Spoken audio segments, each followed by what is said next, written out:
Assalamu alaikum viewers. I'm back with the next video about bioinformatics, and the topic of this video is data and types of databases in bioinformatics. So for the understanding of this topic we will see what is data. So let's come on the data. If you want to define about data, so you can say that data is a collection of facts or an information you needed to draw a conclusion.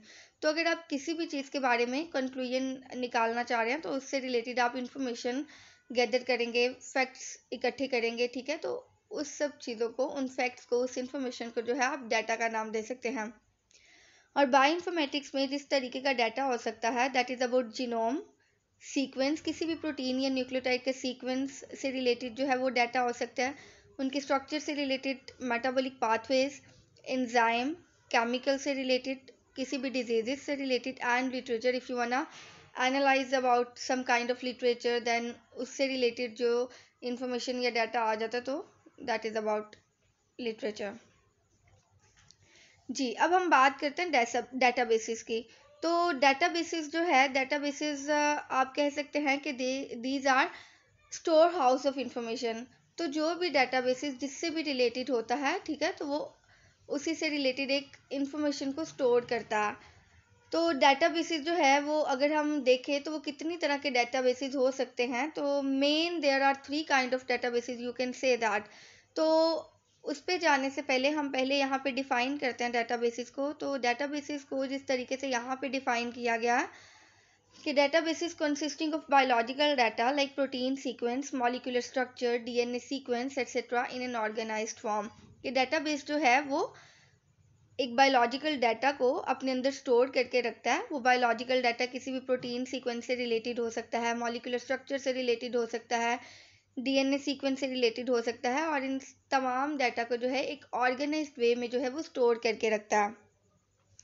और definitely एक organised वे में एक database store करके रखता है तो उससे related बहुत से टूल्स एंड सॉफ्टवेयर्स जो होंगे वो काम कर रहे होंगे, जो कि उसके मैनिपुलेशन में उसको हेल्प करते हैं, उसको अपडेट करते हैं, उसको अगर ज़रूरत है किसी भी चीज़ को डिलीट करने की या इंसर्ट करने की तो वो टूल्स और सॉफ्टवेयर्स जो हैं वो इसको हेल्प आउट करते हैं, जो भी इससे रिलेटेड होते हैं। अच्छा जी, आगे हम बात करते हैं scientists, researchers from all over the world enter their experiment data and results in biological database so that it is available to a wider audience. अब इस दुनिया में जो भी बायोलॉजिकल डाटा से रिलेटेड सीक्वेंस हो गया, स्ट्रक्चर हो गया, ये सीक्वेंसिंग हो गई, उससे रिलेटेड काम कर रहे होते हैं, वो अपने डाटा को जो है किसी भी डाटाबेस में डालना चाहते हैं ताकि ऑल ओवर द वर्ल्ड जो भी लोग उससे रिलेटेड इंफॉर्मेशन निकालना चाह रहे हैं तो वो निकाल सकें। तो इसीलिए जो है एक डाटाबेस की बहुत ज़्यादा ज़रूरत थी फर्स्ट टाइम जब भी ये काम किया गया। उसके बाद biological databases are free to use and contain a huge collection of variety of biological data. Definitely anybody can access that information freely from all over the world. तो हर कोई जो है फ्रीली उसको एक्सेस कर सकता था। और एक डेटाबेस जो है उसमें बहुत तरह की information, you can say that के बायोइन्फॉर्मेटिक्स में आप ले सकते हैं। आगे हम बात करते हैं यूजेस क्या है बायोलॉजिकल डेटाबेसेस के। तो there are three main uses, you can say that के जो डेटाबेसेस के हैं that are it helps the researchers to study the available data and form a new thesis. So definitely if anybody wants to write a thesis then उसको ज़रूरत होती है किसी भी डाटा को सर्च करने की, ठीक है। तो बायोलॉजिकल डाटाबेसेस जो हैं वो उस डाटा को फाइंड आउट करने में जो है हेल्प आउट करते हैं, ठीक है। उसके बाद जो है ये साइंटिस्ट को इस तरीके से हेल्प करते हैं कि if they want to understand the concept of biological phenomena and they want to read out all the information about that, so then they can use that databases in which that information is stored. And then it helps remove the redundancy of data. तो redundancy of data का क्या मतलब है viewers के अगर कोई similarity है या होमोलॉजी है, ठीक है, तो उसको रिमूव भी कराता है अगर ज़रूरत पड़े डेटाबेस। तो एक जैसे जो भी डाटा होता है, ठीक है, तो उसको एक सीक्वेंस में लेके आता है, वो सिमिलैरिटी को जो है वो होमोलॉजी या आपके लिए एक जैसे डाटा को ख़त्म करता है और एक ही फॉर्म में लेके आता है।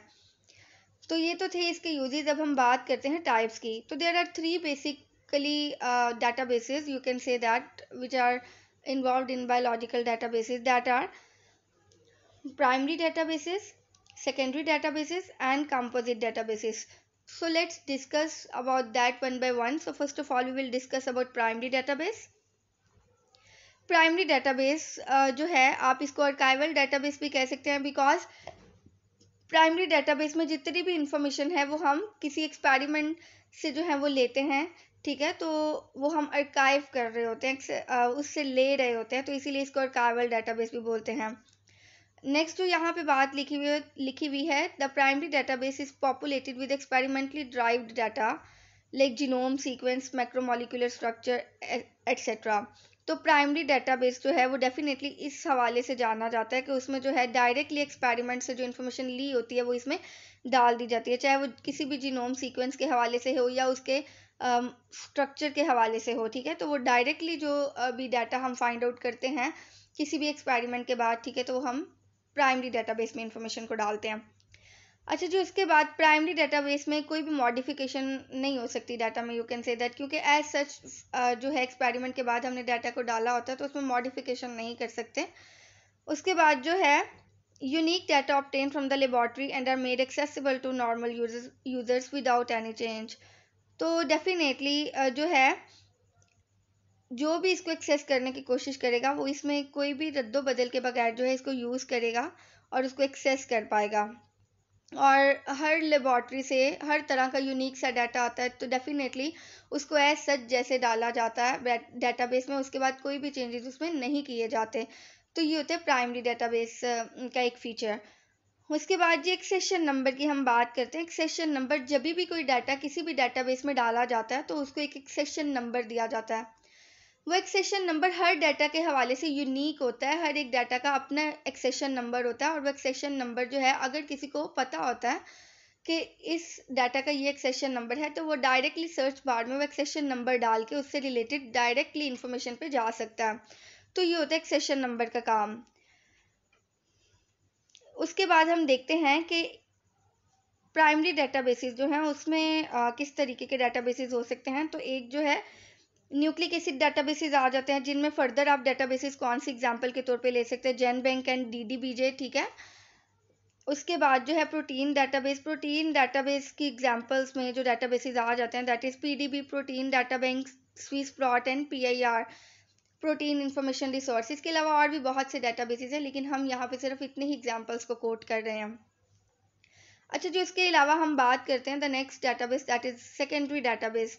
देखिए सेकेंडरी वर्ड जो है वो हमेशा प्राइमरी के बाद ही आता है, तो डेफिनेटली सेकेंडरी डेटाबेस में वो इन्फॉर्मेशन आ जाती है जो प्राइमरी डेटाबेस से ली होती है, ठीक है, या आप कह लें सेकेंडरी डेटाबेस में वो इन्फॉर्मेशन होती है जो बहुत ही इम्पॉर्टेंट और मीनिंगफुल इन्फॉर्मेशन हो और वो जो है प्राइमरी डेटाबेस से ही ली जाती है, ठीक है. तो इस तरीके की इन्फॉर्मेशन को जब किसी और डेटाबेस में डाला जाता है तो उसको हम नाम दे देते हैं सेकेंडरी डेटाबेस. तो लेट्स रीड आउट दैट कि यहाँ पे क्या लिखा हुआ है.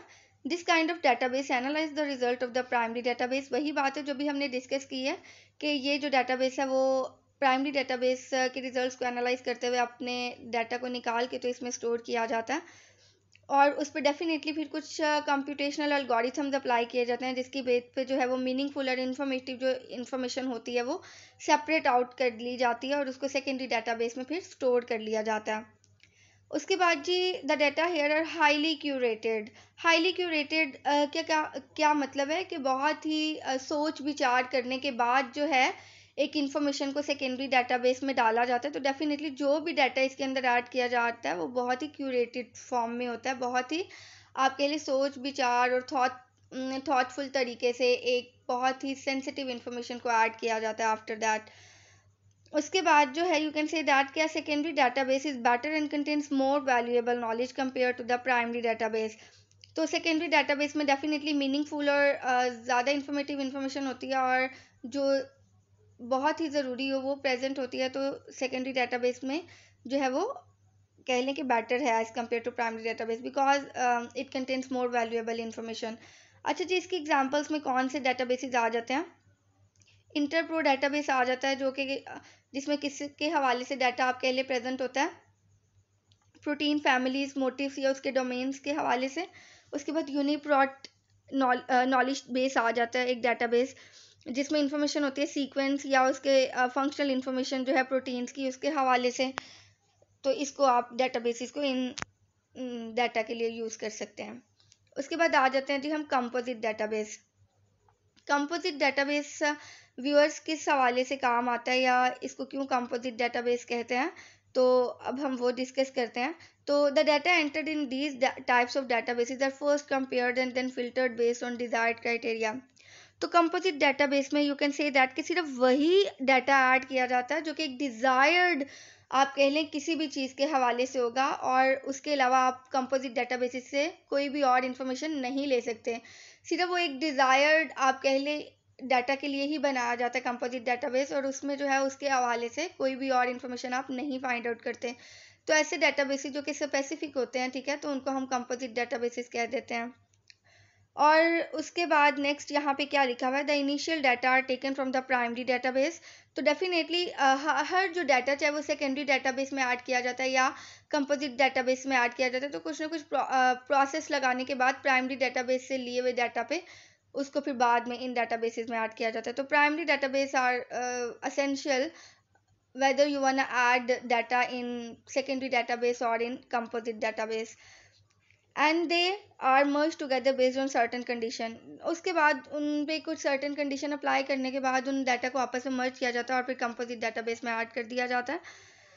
और नेक्स्ट क्या लिखा हुआ है कि it helps in searching sequence rapidly. इससे क्या होता है कि आप जो है सर्चिंग जो है वो बहुत जल्दी कर लेते हैं, ठीक है, क्योंकि स्पेसिफिक होता है और डिज़ायर्ड इंफॉर्मेशन आप बड़ी जल्दी फाइंड आउट कर लेते हैं। और कंपोजिट डेटाबेस जो है वो नॉन रिडंडेंट डाटा जो होता है इसमें प्रेजेंट होता है। तो मतलब कोई भी सिमिलैरिटी नहीं होती इसमें, कोई भी ऐसा डाटा नहीं होता जो कि इसी डेटाबेस में किसी और इन्फॉर्मेशन के साथ मिलता हो, तो यूनिक होता है, यू कैन से दैट, ठीक है। और एग्जाम्पल में हम इसमें कौन से डेटाबेसेस को डिस्कस करते हैं, OWL, you can say that NRD is another database comes in composite database, and Swissprot or Tramble. These are softwares or databases that are examples of composite databases. So that's all about today's video. I hope so viewers आप को किसी न किसी तरीके से इस video ने help की होगी. If this video help you, then please like this video and subscribe my channel. Thank you so much viewers.